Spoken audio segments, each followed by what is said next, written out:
أشهد أن لا إله إلا الله وحده لا شريك له وأشهد أن محمدا عبده ورسوله أما بعد فأعوذ بالله من الشيطان الرجيم بسم الله الرحمن الرحيم الحمد لله رب العالمين الرحمن الرحيم مالك يوم الدين إياك نعبد وإياك نستعين اهدنا الصراط المستقيم صراط الذين أنعمت عليهم غير المغضوب عليهم ولا الضالين. Bismillahirrahmanirrahim. Posle proučenog šehadeta, euze i sure al-Fatihe, Hazreti Halifatul Mesih peti, da Allah bude njegov pomagač, je proučio ajet 246 iz sure al-Bekare. Prijevod glasi: ko je onaj ko Allahu daje lijep zajam da mu on to može mnogostruko uvećati, a Allah umanjuje i uvećava opskrbu i vi ćete se njemu vratiti. Ovaj ajet spominje davanje zajma uzvišenom Allahu. Ovo ne znači, Bože sačuvaj, da Allahu je potreban materijalni, kao materijalna pomoć i kao on nas pita za zajam. A jedna definicija zajma jeste to kad nekome se daje ili na primjer novac ili neki zajam. Kako god u leksikonima nalazimo da taj zajam znači također dobar ili loš povratak ili kao nagrada. U ovom kontekstu znači ko je ta osoba koja će da troši na Allahovom putu, tako da Allah može da odličan povratak da toj osobi. Onda kad koristimo ovu riječ u tom smislu da trošimo na Allahovom putu, onda znači da će Allah da podari najbolju nagradu ko troši na njegovom putu. Ovo znači da ako osoba troši zbog Allaha, onda Allah će njemu odličnu nagradu vratiti. Uzvišeni Allah je spomenuo na mnogo mjesta u časnom Kur'anu na finansijsko žrtvovanje i da trošimo na Allahovom putu i zbog njegove religije i za čovječanstvo također jeste prema uzvišenom Allahu, to jeste kao da mi trošimo zbog nas ili kao zbog naše koristi. I šta god potrošimo na Allahovom putu, to nikada neće propasti. To je radije zajam koji uzvišeni Allah nama vraća mnogostruko. I onda niko ne treba da pomisli da uzvišenom Allahu je potreban bilo kakav zajam. Mi znamo da je on gospodar svih svjetova i da njemu ovo ne treba. I da je on taj koji nama daje i njemu niko nije potreban. Kad uzvišeni Allah koristi ovu riječ zajam, to jeste da osoba treba da troši na Allahovom putu, tako da uzvišeni Allah će to da vrati na mnogostruke i razne načine. Onda kad upita Allah ko je taj ko će dati Allahu zajam, lijep zajam, kad Allah ovo nas pita, Allah nas podstiče na to da mi trošimo na njegovom putu tako da bi on nama vraćao te blagoslove. Dalje uzvišeni Allah u istom ajetu govori da on ne traži ovo da bi on to zadržao za sebe. Radije tako da on može mnogostruko nas blagosloviti i vratiti nam to. Drugim riječima, on nam govori da on će ovo uzeti kao zajam, zato što ćemo mi ovo potrošiti na njegovu religiju i na čovječanstvo, ali uzvišeni Allah će to da vrati mnogostruko nama. Ovaj zajam o kojem uzvišeni Allah govori, jedino će biti taj zajam kad mi to danemo otvorenog srca i stvarno što želimo to da uradimo. Jedino tada će to biti smatrano kao lijepim zajmom kojeg će uzvišeni Allah nama vratiti. Jednom obećani Mesija je govorio u vezi ovoga i kaže kad uzvišeni Allah traži za zajam, Bože sačuvaj, ovo ne znači da je to potrebno uzvišenom Allahu. Da neko pomisli na ovakvo nešto je kufar ili nevjerovanje. Činjenica je da će to uzvišeni Allah da nama vrati mnogostruko. I ovo je neki put na kojim nama Allah vraća njegove blagoslove. Na drugom mjestu obećani Mesija kaže samo oni koji su neznani, kao neznalice kažu ko je taj ko će da lijep zajam Allahu. Osobe koje ovo izgovaraju na takav način, to su ljudi koji nemaju znanja, ne mogu reći da je ovo potrebno dragom Allahu. Kad Allah govori o lijepom zajmu, onda to ne znači da je to potrebno njemu.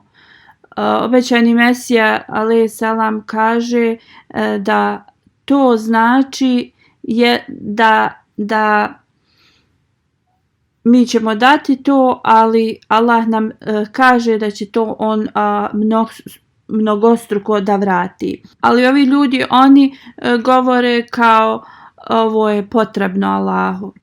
Kao u smislu neuzbila da je Bog siromašan ili tako. To uzvišeni Allah nigdje nije spomenuo. Zaista Allah je se spomenuo kada su njegove sluge gladne ili kad im je potrebno pa neko potroši na njih, isto kao da su to uradili za Allaha. To je kao taj blagoslov. Obećani Mesija dalje govori značenje zajma ovdje jeste ko će da uradi ta blagoslovljena djela na Allahovom putu, tako da Allah mnogostruko nagradi osobu. Obećani Mesija kaže ako jedno malo djelo uradite radi uzvišenog Allaha, on će to da uzvrati mnogostruko vama. Ovo nije samo davanja novca ili nekih ovosvjetskih stvari i toga, da ovaj zajam to znači. To znači i neka druga dobra djela bogobojaznosti, pobožnosti. Obećani Mesija kaže uzvišeni Allah ne gleda, on opskrbljuje sviju, da li to bili nevjernici ili vjernici. On je taj koji daje svima opskrbu. I onda mi moramo iz ovoga da izvučemo zaključak da kako da uzvišeni Allah od vjernika onda ne nagradi ta dobra djela, kad on opskrbljuje sviju. Allahova čast je ta da on kaže kogod uradi nešto dobro, to bilo veličine atoma, to Allah će to da nagradi. Slično, osoba koja uradi kao atom zla također će biti za to odgovorna. I ovo je istinito značenje zajma. Znači, ko je taj ko će dati Allahu lijep zajam? Obećani Mesija objašnjava onaj ko to uradi koliko je atom, znači veličine, to će da, znači to je ta osoba koja će dobiti nagradu za to. I onda davati za širenje Allahove vjere i za čovječanstvo je zaista veliko djelo koje Allah nikada neće dozvoliti da ne dobijete nagradu za to. Uzvišeni Allah je to spomenuo u časnom Kur'anu. Kaže, ko može da shvati esenciju finansijskog žrtvovanja bolje od članova iz džamata. Svaki Ahmedi ima iskustvo tim, ne samo da oni to rade da bi dobili Allahovo zadovoljstvo, ali i znači također sa ovo svjetske strane hiljadama ljudi navodi kao ne samo da ljudi dobiju zadovoljstvo u svom srcu kad nešto udjele na Allahovom putu i pomognu nekome, to je jedno, ali također hiljadama ljudi kažu kako uzvišeni Allah njima mnogostruko vrati što se tiče ovo svjetskog pogleda. Mnogi Ahmedi muslimani daju finansijsko žrtvovanje jednostavno samo iz tog razloga da uzvišeni Allah bude zadovoljan s njima. Oni ne pomisle da im se to na ovom svijetu kao da im se to vrati zbog toga. Kako god, uzvišeni Allah je rekao da će on to da vrati na odličan način i zaista on to radi. Neki ljudi, iako imaju teške situacije u svom životu, oni udjele od tih svojih mogućnosti koliko god mogu na Allahovom putu i uzvišeni Allah njima to uzvrati, što i ostavlja toliko zaprepašteni kako je uzvišeni Allah to njima mnogostruko vratio. Kako god, uslov ovome jeste da sve ove osobe su to sa jednim pobožnim nijetom uradile i oni to žele da ispune Allahovo naređenje i da Allah bude zadovoljan s njima. To se ne dešava samo eto da osoba da novac i da misli da je to završio s tim. Ta osoba mora da jednostavno se trudi i ispunjava ostala Allahova naređenja, da to ne bude kao neka biznis transakcija, jer kao dali smo Allahovom putu i onda od toga ćemo mi da imamo profit neki. U svakom slučaju sada želim da spomenem neke ljude koji su jednostavno ovo iskusili i kako im je uzvišeni Allah mnogostruko vratio. Mnogi ovi primjeri što ću ja da navedem jesu od ljudi koji su dali na najiskreniji način Allahovom putu, Allah to njima uzvratio mnogostruko. I mnogi ovi ljudi koji su dali svoje finansijsko žrtvovanje jednostavno nisu znali kako da priušte obrok sljedeći svojoj porodici, ali oni su i dalje to uložili na Allahovom putu. Ali onda oni kažu koliko je to u minutama uzvišeni Allah njima vratio i koliko je to bilo umnogostručeno i koliko je to učvrstilo njihovu vjeru.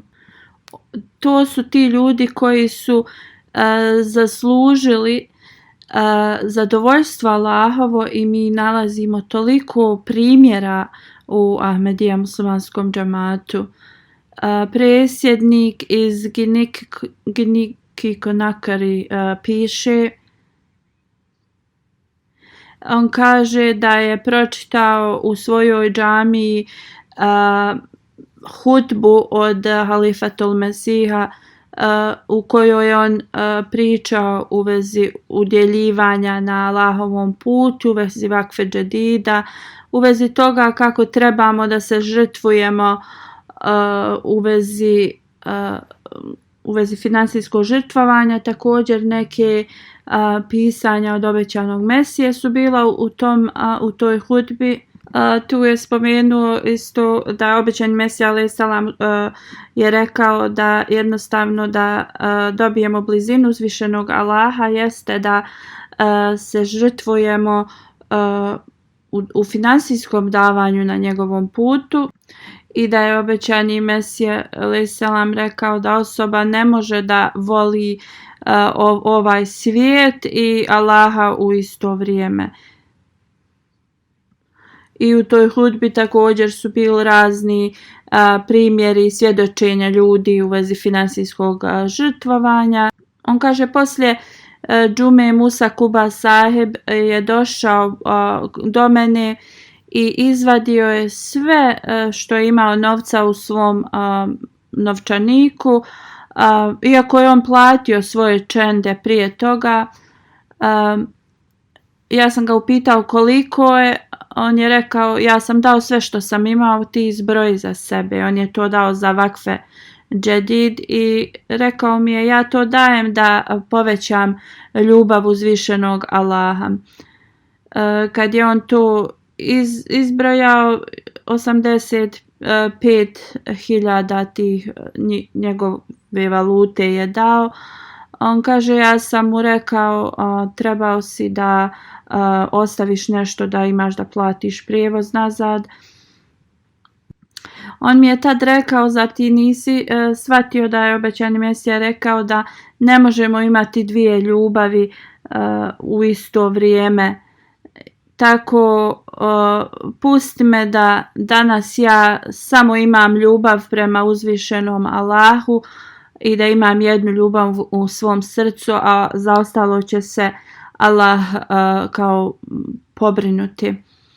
Ovaj misionar piše da to je tako, Allah stavi tu ogromnu ljubav u srce osobe i ovaj misionar kaže, ljudi kažu da slušali smo hudbe i to, ali sa tolikim detaljom i kao pozornosti slušanja da je on rekao, sad sam čuo da je obećani Mesija rekao da ne možemo imati u isto vrijeme dvije te ljubavi. I to je vrlo veliki primjer za sve nas. I ovo je primjer kad osoba zaista sasluša savjete iz hudbe i odmah djeluje na tome. I ovo ide uz naš bejat da osoba će da sve od sebe da ispuni ove obećanja i uvjete koje smo dali uzvišenom Allahu. I ovakvi ljudi su zadovoljni kad im se ispruži prilika da daju ovakva žrtvovanja i to rade sa punom iskrenošću.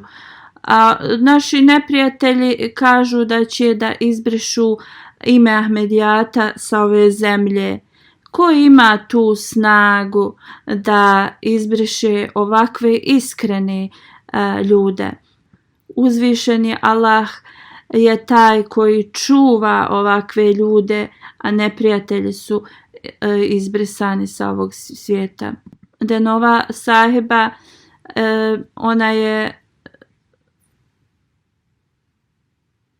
ona živi u Francuskoj i kaže već odavno Ahmed i muslimanka, ali njena porodica se protivi tome. Ona kaže, ja uvijek pokušavam da dajem, da li je to bilo za džamije, za vakfe džedid, bilo kakve donacije. Ona kaže da zadnji put kada je htjela da da za vakfe džedid, tražila je posao dugo vremena, ali bila je neuspješna. Ona kaže, dan kada sam ja platila svoju čentu za vakfe džedid, 10 minuta poslije me je neko nazvao i rekao, dobili ste posao, i to u jednoj velikoj uspješnoj firmi. Ona kaže, kad sam dobila posao, i to odmah kad sam uplatila za Vakfe Džedid. To je za mene značilo da je ovo veliki znak od uzvišenog Allaha. Misionar iz Kazahistana piše da supruga od lokalnog mualima je prihvatila Ahmedijat nekoliko godina prije. Ove godine na njen rođendan ona je dala 7.000 njihove valute i to je dala za Tahrike Džedid i Vakfe Džedid pola. Ona kaže kada sam platila ovo dobila sam 70.000 njihove valute. Znači dobila je desetostruko. Neki ljudi kažu zašto se ovo nama ne desi kad mi damo. Hazur kaže trebate da radite istikfar i da shvatite, da analizirate šta je u vašim srcima. Da li to dajete jedino radi uzvišenog Allaha? Ako je to slučaj, onda ovi ljudi nikada ne bi ni pomislili na ovo, pa zašto se meni to ne vrati. Znači mi nešto kad damo na Allahovom putu ne tražimo da nam se vrati. Trebamo da budemo sretni što nam je Allah dao ovu mogućnost da mi možemo da dajemo na njegovom putu. Allah je obećao da će on da nam vrati, ali to ne mora znači da će to danas se desiti ili na koji način. Neki ljudi, znaš, koji misle ovako, oni i njihove namaze smatraju kao da je to neki teret. Još jedan džematlija kaže, kad sam god tražio posao i ako ga nađem, to je bio vrlo loš posao i jednostavno i kad nađem posao ne bi bio plaćen, jedva bi preživljavali. On kaže, uzvišeni Allah me je blagoslovio da moja plaća je počela da se povećava i ja sam mislio da je to zbog mojih čendi i ja sam onda počeo redovno da udjeljujem i od tada uzvišeni Allah me je toliko blagoslovio da sam dobio posao koji sam već čekao 2 godine. Uzvišeni Allah mi je dao da također mogu od te plate da platim i Vakfe Džedid. Shvatio sam iz ovog primjera da Allah povećava imovinu onih koji daju redovno na Allahovom putu. Vrlo sam zahvalan uzvišenom Allahu koji mi je omogućio da mogu da uplaćujem čende u džamatu. Iftihar Saib iz Sierra Leona piše, posjetio sam razne džamate da im kažem u vezi Vakfe Džedida i da oni nisu se odazvali ovome i da jednostavno nisu uplaćivali. Rekao sam im da u Sierra Leonu da malo poduzmu neki korak da bi se mogao iznos Vakfe Džedida povećati mnogostruko. I on kaže, išao sam u razna mjesta u Sierra Leonu i rekao da Halifatul Mesih je rekao da je tu džamat velik i već odavno postoji i da iznosi Vakfe Džedida bi mogli biti dosta bolji i da su članovi džamata uvijek spremni da daju žrtvovanja, ali ako ima ikakav nedostatak onda je to u onim koji vode te urede. On kaže kad su čuli ovu poruku od Halifatul Mesiha, članovi džamata su bili vrlo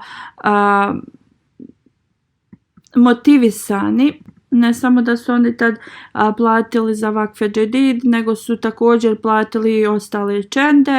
Mjesto koje se zove Newton u Sierra Leonu kad su 18 porodica kontaktirali, 1,3 miliona njihove valute su skupili i to samo u jednom danu. 3 studenta su dala 300.000 njihove valute. Jedna djevojčica Muslima Gafuna iz Newtona je dala 50.000 njihove valute i rekla je ako može da upita Halifatul Mesiha da se moli za nju. On kaže 5 studenata koji rade teške neke poslove rekli su da su dali po 50.000 za vakfe džedid. I ovo su ljudi koji se odazivaju halifinom pozivu. Nikad me nisu upoznali, ali njihova srca su ispunjena sa poštovanjem i ljubavi prema hilafetu. I spremna su da daju bilo kakvo žrtvovanje za uzvišenog Allaha. U Newton džematu također, on dalje govori, otišao sam u kuću Espa i rekao sam mu u vezi prikupljanja ovih čendi i također sam mu pročitao šta je Halifatul Mesih rekao. Njegova žena je počela da plače i rekla je šta je Halifatul Mesih rekao je apsolutno istina. Jedini problem je danas ja ništa nemam u kući da dam. On kaže ja sam i dalje sjedio kod njih u kući. Ona je dobila nekakav novac koji nije ni očekivala da taj dan. Ona je dala sav taj novac nama i rekla je da ćete mi samo račun za to. Kad sam izračunao bilo je 200.000 i ona je to sve dala za čendu. Bila je vrlo zadovoljna kad je to uradila. Ona je bila toliko sretna da je dala taj novac. Ja sam joj rekao da trebala je ostaviti nešto za svoje kućne potrebe. Ona je rekla da ne želi ništa i želi da da sve to i da nije zabrinuta. I on također kaže da mu je rekla nekoliko vremena poslije toga da je dobila još novca što je bilo sasvim dovoljno za njeno preživljavanje. Misionar iz Kurgistana piše da jedan džematlija me je informisao da će dati 1.000 njihove valute 1 mjesec prije nego što će da se završi godina za vakfe džedid. Naš predsjednik je održao govor u džamiji u vezi važnosti davanja za vakfe džedid i to je bila od prošle godine kao hudba Halifatul Mesih. On kaže dotad ja sam samo bio dao 200, a obećao sam 1.000, ali taj dan sam sve isplatio. Imam sestru koja je bolesna i njoj kao od socijalnog dobiva 400 mjesečno te njihove valute. On kaže ja sam otišao da dignem tu njenu penziju, stavio sam karticu u onaj automat i vidio sam da ima 10.000. On kaže 7 dana prije moja majka je pisala kao žalbu da je vrlo teško da se brinu o toj njegovoj sestri za tu penziju koju ona dobiva. On kaže ja sam mislio da je to došlo od toj socijalne pomoći, ali danas sam dobio poziv od socijalnog koji su mi rekli da će da povećaju njenu penziju na 5.000 i on kaže da je odmah platio i od toga čendu, ali kaže da jednostavno još nije mogao da shvati odakle je dobio ti prvih 10.000. banka mu je rekla pošto je to došlo u tvoj akaunt, to je tvoj novac i oni ne žele s tim ništa da imaju. I onda ovakav događaj jednostavno poveća vjeru ljudima. Emir iz Tanzanije, kad je jedan član bio podsjećen da treba da plati vakfe džedid pred kraj godine, on je napisao kad sam bio podstaknut da trebam da platim vakfe džedid, nisam tad imao posao, niti sam imao tad novac da dam, ali sam pitao misionara ako može da stavi da sam ja to platio, pa čim mi Allah podari nešto ja ću da to ispunim. On kaže 2 dana poslije sam dobio posao kao vozač i kaže da sam od prve plate odmah platio vakfe džedid za sebe i za svoju djecu i plus sam i dobio i posao. I on kaže ovo je povećalo moju i učvrstilo moju vjeru. Emir sahib iz Tanzanije kaže Taha sahib je spomenuo da ove godine on je jednostavno doživio takvo iznenađenje u vezi vakfe džedida. On je bio dao obećanje da će dati 6.000 šilinga, ali u novembru kaže da jednostavno takvo stanje bilo je u njegovoj zemlji i napisao je pismo Halifetul Mesihu da je u teškoj situaciji i tražio je da se Halifetul Mesih moli da Allah njemu podari da on može da ispuni ovo obećanje svoje. Halifetul Mesih kaže da ljudi koji meni pišu pisma ne pišu samo radi nekih osnovnih svojih potreba, već pišu mi tako da se molim da oni mogu da ispunjavaju i ove uvjete kao što je da mogu da daju na Allahovom putu, da ih Allah blagoslovi. On kaže čim sam napisao pismo Halifetul Mesihu, jednostavno moje srce je dobilo neko smirenje da će Allah meni podariti da ja mognem da ispunim ovo svoje obećanje i da uplatim za vakfe džedid. Nije prošlo ni 24 sata kako sam napisao pismo, jedna je osoba došla kod mene i u vezi nekog posla je došao i ponudio mi je neku propoziciju za otvaranje nekog biznisa. Kaže, shvatio sam da prije 15 godina mi smo pohađali studije zajedno. Razgovarali smo o poslu i poslije kroz njega sam dobio neki kontrakt koji je bio 6 miliona šilinga. On dalje piše uzvišeni Allah mi je toliko mnogostruko vratio.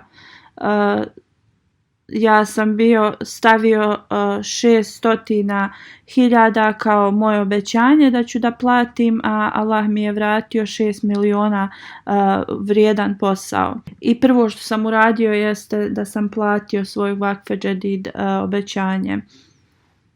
Džuma sahib iz Zanzibada, on je novi Ahmedi, radi u prodavnici. On piše kada sam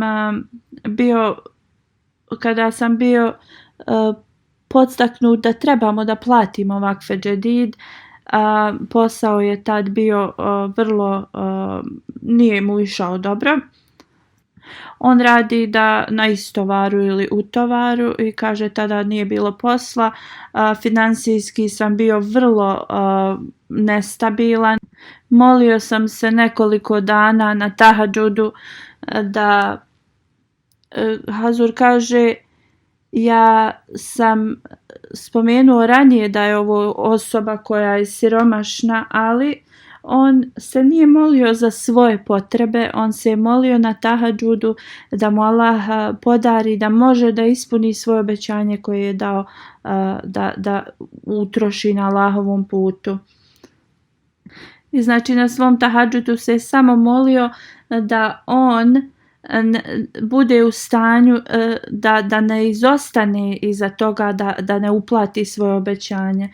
3 dana prije nego što će godina za tahadžud, za vakfe džedid biti završena, posao se poboljšao i dobio je novac za to i on je isplatio svoj vakfe džedid i također je zaradio je i da da za svoju djecu. On ne kaže da je on zaradio da ima za svoje potrebe, on kaže ja sam bio u stanju da otplatim šta sam obećao da dam.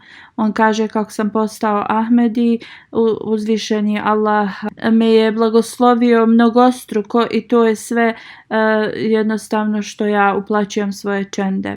Ovi ljudi su znači najviše zabrinuti da mogu da oni isplate svoje obećanje u džematu i kao što sam spomenuo, oni se toliko mole u svojim noćnim namazima radi ovoga. Ova svjetska osoba može da sluša ovo i da kaže ovi su ljudi jednostavno kao nerazumljivi, da se zato mole, a ne za svoje potrebe. Ali ovo su osobe koje Allah mnogo voli i sam Allah se pobrine za sve njihove potrebe. Postoje razni primjeri u ovim izvještajima koje ja dobivam. Emir Saheb iz Gambije piše: Ibrahim Saheb koji ima svoju trgovinu, on radi, dobro posluje. On je tad nije bio u džematu i na jedan put je on bankrotirao i ljudi su njemu prije davali neke kao na čuvanje novac ili stvari i to je potrošio da bi on sačuvao svoj taj posao. Bilo mu je mnogo teško jer je potrošio i od tih drugih ljudi novac i vratio se u Gini Conakry, odakle je on rodom. Znači pobjegao je iz tog mjesta gdje je prije živjeo, vratio se u svoju zemlju i tu je boravio 3 godine. Njegovo srce je bilo čisto i on je nakon 3 godine odlučio da se vrati i da jednostavno snosi te sve poteškoće i da nekako pokuša da vrati tim ljudima za što im je dugovao. I onda je on zvao te neke poglavice tog sela i molio je da oni njemu daju da se on vrati tu. Tražio je od njih da ga ne uhapse i da će onda pokuša da vrati sve svoje dugove. I oni su mu dali da se vrati, ali da mora da radi puno i da jednostavno sve što duguje vrati tom narodu, ili će da ga stave u zatvor. On kaže tu je boravio 4 mjeseca i tad je dobio informacije u vezi džamata i prihvatio obećanog Mesiju alejhi selama. On kaže također je počeo od svoje zarade kad god bi nešto zaradio da u džamat. On kaže to je uz Allahov blagoslov i njegovo davanje na Allahovom putu, ne samo da je on vratio u roku 2 godine sav svoj dug, on je također napravio sebi kuću i on je ponovo otvorio tu svoju trgovinu, a njegov posao je sada mnogo bolji nego što je bio prije. I on govori da je ovo sve blagoslovi njegovog udjeljivanja na Allahovom putu. Iz Australije jedna žena govori: kad smo se preselili u novu kuću, imali smo velike dadžbine i jednostavno nismo udjeljivali dovoljno. Ona kaže, ali ja sam stavila svoj što se kaže, sve kao vjeru u dragog Allaha i ona je platila svoju čendu zato što se privodila kraj godine finansijske. Halifatul Masih kaže, ovo je žena koja živi u bogatijoj zemlji. Ona kaže, molila sam se, Allahu moj, nemoj me staviti da sam zavisna o nekome drugom, ti mi podari svoje blagoslove i od sebe. Isto veče, kaže, moj muž je došao i dao mi je neki novac i rekao, ovo mi je dao moj šef kao neki bonus. I on kaže, od svih zaposlenika meni je to dao. Ona kaže, ovo je bilo 2 puta što sam ja dala za čendu. Ona kaže, ovo je toliki bio blagoslov od uzvišenog Allaha, ja sam toliko, kao ostala sam bez riječi, toliko je bila zahvalna. I zaista sam shvatila da uzvišeni Allah nikada ne ostavlja svog slugu koji na njegovom putu djeljuje. Kamruddin Sahib iz Indije piše, na kraju finansijske godine inspektor i još drugi iz odbora su otišli u džemat i otišli su kod raznih članova. Došli su kod jednog čovjeka koji je prije 8 godina prešao na Ahmedijat i kada smo došli u njegovu kuću, nije on bio tu, bio je na poslu, njegov sin 10 godina imao, izašao je, izneo je svoju kuticu s novcem i rekao, ja sam ovo skupljao cijelu godinu i tu je bilo dosta novca i mi smo ga pitali, pa djeca inače skupljaju da kupe nešto sebi. Pitali smo ga, zašto ti to daješ za vakfe džedid, a dijete nam je ovo odgovorilo. Rekao nam je uzvišeni Allah, poslanik sallallahu alejhi ve sellem, halife, svi nam savjetuju da dajemo na Allahovom putu. Ja sam odlučio da to dam za vakfe džedid. I ovo je moralni trening i odgoj Ahmedi djece. Kako da protivnici Ahmedijata nešto postignu kad naša djeca odgajaju se na ovakav način. Protivnici mogu da rade šta god žele, ali uzvišeni Allah je uspostavio ovaj džemat da bi se religija širila cijelim svijetom i uzvišeni Allah uvijek šalje pomoć i daje ljubav u srcima ljudi kroz generacije iz generacije da oni služe džemat. Emir Sahib iz Tanzanije piše, iz Mangoči džemata Mualim piše, Ibrahim Sahib je mesar i ove godine on je obećao 5.000 za vakfe džedid, dao je nešto malo. U decembru je ostalo mu još dosta da isplati od onog iznosa koji je on obećao da će da da. Zbog vrlo teške situacije u zemlji i njegov jednostavno posao nije išao dobro. On je uzeo zajam da bi ispunio svoj vakfe džedid obećanje. I onda je također kupio kozu da bi je prodao i kaže u roku od 5 dana taj što je on posudio, on je isplatio to. Ovako uzvišeni Allah blagoslovi i vrati ovim siromašnim ljudima. Iako je u njegovoj zemlji isto stanje kao što je i prethodno, uzvišeni Allah je blagoslovio ga da on otplati svoj dug. Iz Moala džamata Mualim piše, Matimba sahiba, ona je udovica u našem džamatu i ona daje redovno svoje čende i ove godine isto obećala i ispunila je svoje obećanje. Kada je dala novac za vakfe džedid, sanjala je da danas će uzvišeni Allah da ispuni sve tvoje potrebe. Sljedeći dan ona je otišla kod mualima i dala je još za vakfe džedid.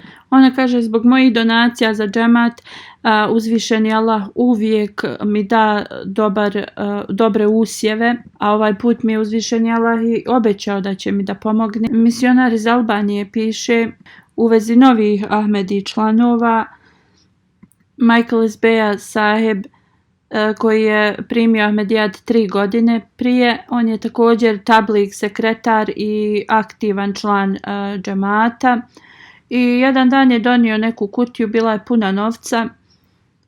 On kaže, ovu kutiju ću da držim do kraja mjeseca i onda ću da jednostavno u svom autu i onda ću da dam za džemat. On je onda došao i dao je 1/4 za svog ima sina koji ima 4 mjeseca za Tahrike Džedid i Vakfe Džedid, i onda ostatak je dao za sebe, za Vakfe Džedid, Tahrike Džedid i Čendu regularnu.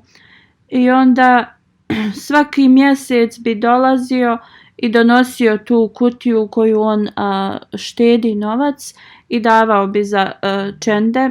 I ovako kako osobe kada prime Ahmedijat, jednostavno u njima se razvije ta želja da udjeljuju na Allahovom putu. Sada džemat u UK-u, u nekom džematu tu, kaže, mi smo bili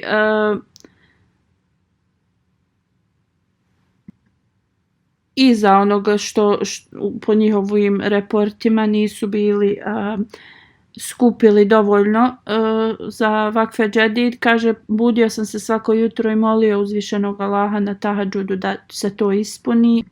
Jedan dan mi je supruga rekla, pa ako odeš do te osobe, ja sam sigurna da će oni dati još donacija. Ja sam ih zvao, oni ne žele da njihovo ime se govori i oni su dali 1000 još tih 1000 funti i 1000 na svoju djecu. I još su rekli, ako postoji potreba za još donacija da se izmiri taj račun, da će oni to da urade.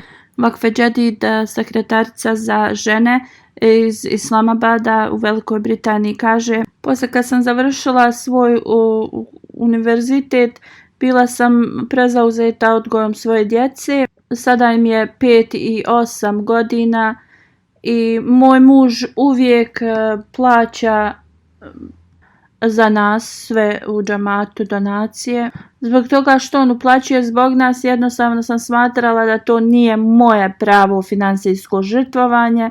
I on kaže, ja sam ove godine dala obećanje da ću ja da uplatim i Tahrike Džedid i Vakfe Džedid i druge čende za sebe i za moju nanu i amidžu. I ja sam to uplaćivala mjesečno i to je stvarno bilo jedno veliko žrtvovanje za mene, zato što nisam imala dovoljno. Ovaj mjesec sam ja dala zahtjev u školi moje djece da jednostavno dobije kao neki posao, kao praksa za učiteljicu, i nisam imala neke velike nade da će me pozvati za to, ali kada sam uplatila sa svog računa za čendu i to odlučila, sljedeći dan su me iz te škole nazvali da dođem na razgovor. Kada sam dala sljedeći mjesec ponovo za čende, škola ne samo da su mi dali da budem asistentica učiteljici, dali su mi još bolji posao koji je povećao mnogostruko moju zaradu, i ja sam sigurna da je to sve zbog toga što sam ja povećala svoje udjeljivanje na Allahovom putu. Ferhat Saheb, misionar iz Njemačke, kaže da jedan mladi čovjek je dao obećanje da će platiti Tahrike Džedid i Vakfe Džedid, i da je on u stvari dao za Tahrike Džedid i što je planirao da da za Vakfe Džedid, dao je za Tahrike Džedid. I on kaže, također sam dobio pismo da sam dugovao neki porez državi, i on kaže, iako sam to dobio, ja sam rekao ja ću da uplatim Vakfe Džedid, a uzet ću neki kredit ili zajam da otplatim tu taksu koju sam dugovao državi. Nekoliko sedmica poslije njegove uplate on kaže dobio sam novo pismo od države gdje su oni rekli da on ne duguje nikakav porez, već da su oni njemu bili 4.500 dužni. On kaže poslije nekoliko dana bio sam u saobraćajnom udesu gdje je dobio blizu 5.000 odštete zbog toga što on nije bio krivac. I na ovakav način sa njegovim nijetom iskrenim da na Allahovom putu, Allah mu je mnogostruko vratio. Ovo neko može da kaže to je samo puka slučajnost, ali vjerniku je ovo dokaz Allahovog blagoslova. Sadr Ležna iz Kanade kaže da jedna žena iz njenog džamata, njen suprug je bio vrlo zauzet sa svojim školovanjem. Ona je bila ta koja je radila i znači sve je bilo na njenim ramenima da izdržava porodicu dok se on školovao. Ovo je činilo vrlo iscrpljenu. Kada je došlo vrijeme da ona daje kao obećanje za Tahrike Džedid i Vakfe Džedid, koliko će u cijeloj godini da ona isplati, ona kaže dala sam 2 puta za oba dvoje više nego njena mjesečna zarada. Ona kaže nekoliko poslije izgubila je posao i živjeli su na kreditnim karticama i posuđivanju takom i došlo je kraj godine da uplati i za ovo svoje obećanje za Tahrike Džedid i Vakfe Džedid i ona je rekla i to ću da uplatim na te kreditne kartice. Ona nije željela da izostane iza svog obećanja. Kaže nekoliko dana poslije njena kreditna ta kompanija je nazvala i rekla je da on ima insurans na tome u slučaju da ostane bez posla, da ima taj insurans koji pokriva sve te njene troškove, tako da je ostala bez duga. Nekoliko dana poslije toga dobila je još bolji posao nego što je imala prije. Njena financijska situacija se dosta popravila, ali ona odmah povećala i svoje udjeljivanje u džemat. Tada je njen muž završio školu i on je dobio dobar posao i ona je tada mogla da napusti posao i sada žive na zaradi njenog muža. Misionar iz Indonezije piše, Emin Sahib i njegova porodica su uvijek znači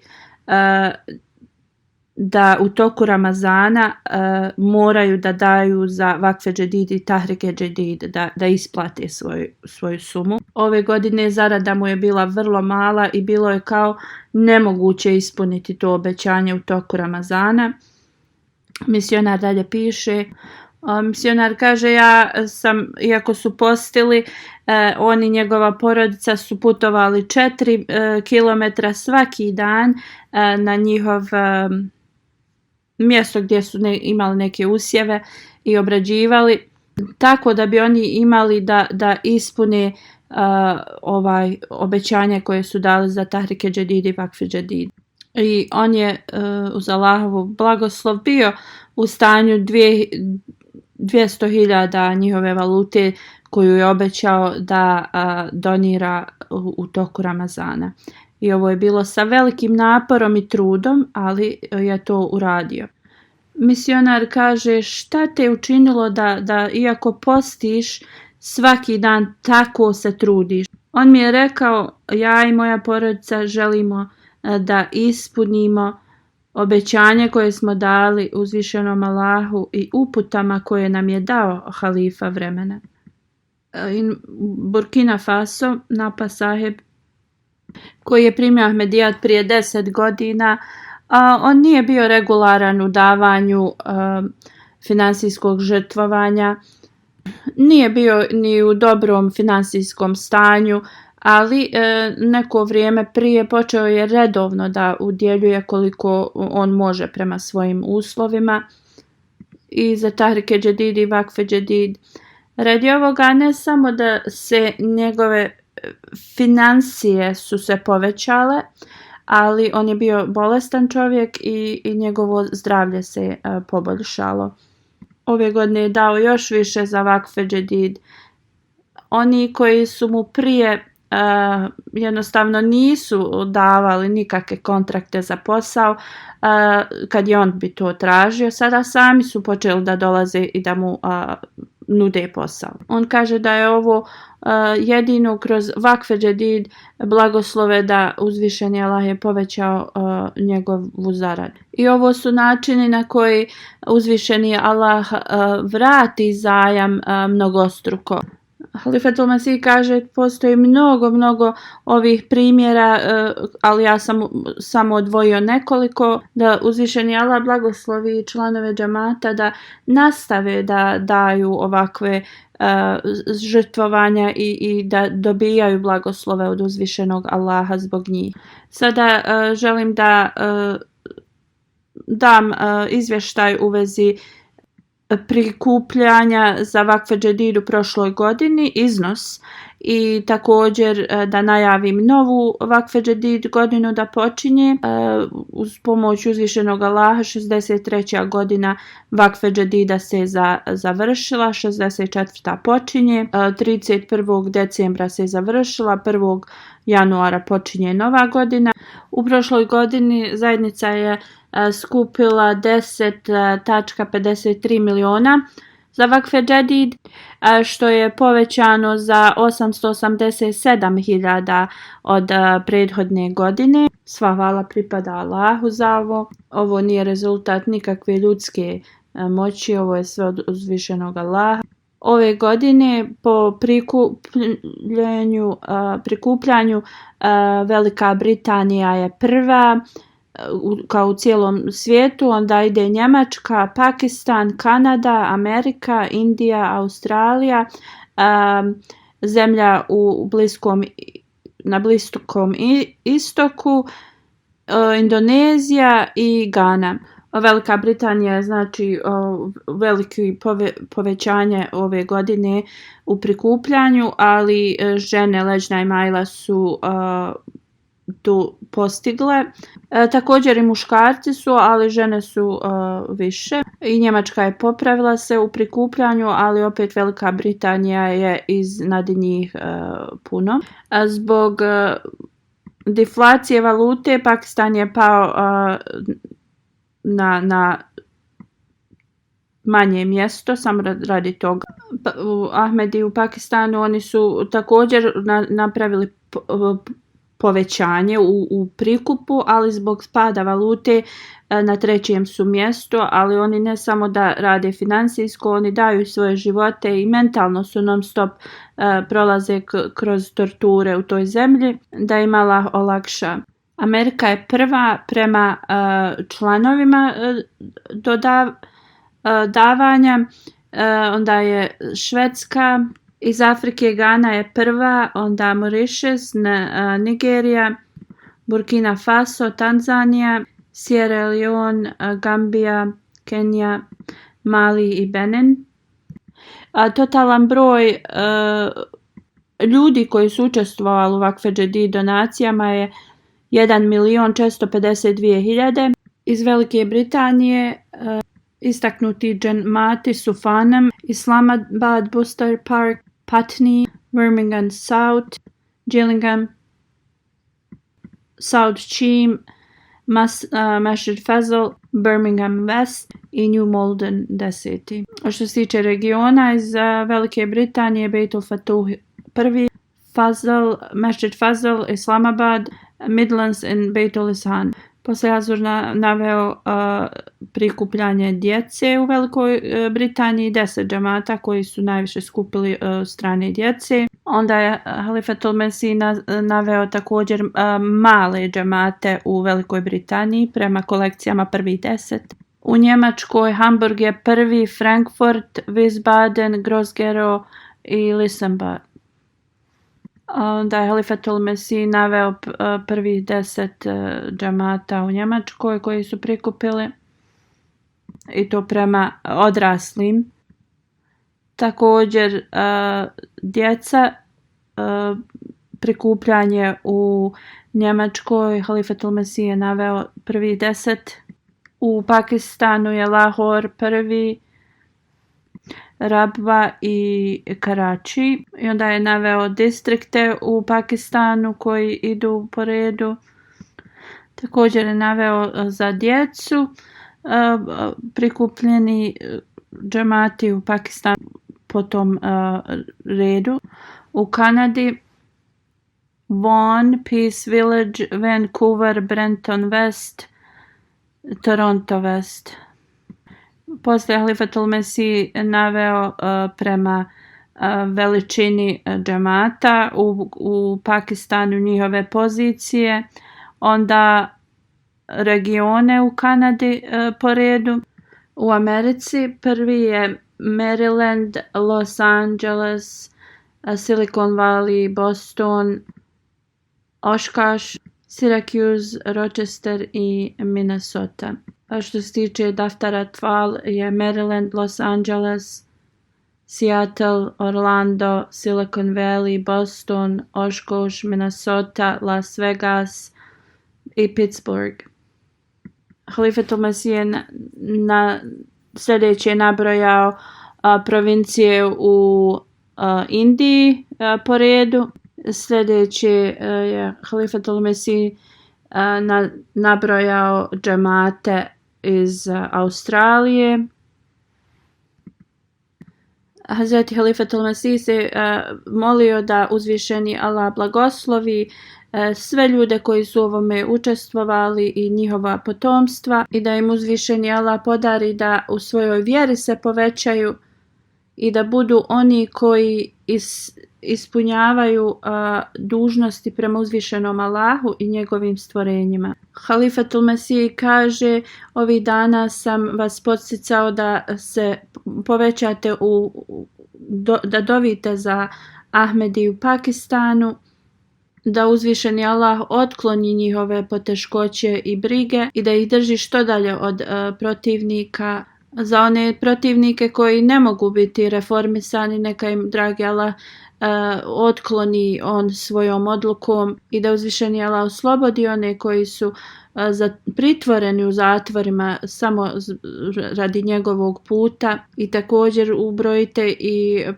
zarobljenike u Alžiru. Velika je opozicija i u Alžiru i molite se i za njih da uzvišeni Allah olakša njima. Povećajte u svojim nafilama i davanju.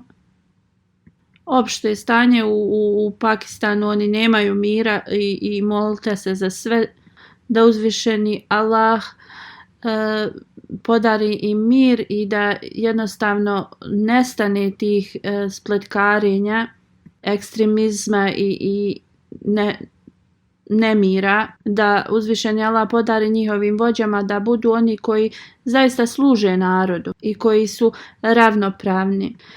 Molite se za generalno stanje u svijetu koje se pogoršava non stop, da uzvišeni Allah bude milostiv prema cijelom čovječanstvu. Alhamdulillah, nahmaduhu wa nasta'inuhu wa nastaghfiruhu wa nu'minu bihi wa natawakkalu alayhi wa na'udhu billahi min shururi anfusina wa min sayyiati a'malina. Man yahdihillahu fala mudilla lahu ومن يضلل فلا هادي له ونشهد أن لا إله إلا الله ونشهد أن محمدا عبده ورسوله.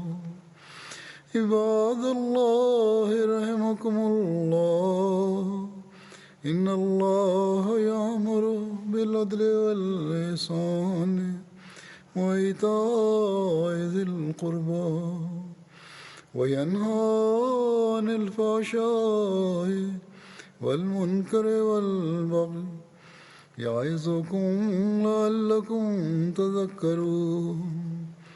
اذكروا الله يذكركم وادعوه يستجب لكم ولذكر الله أكبر.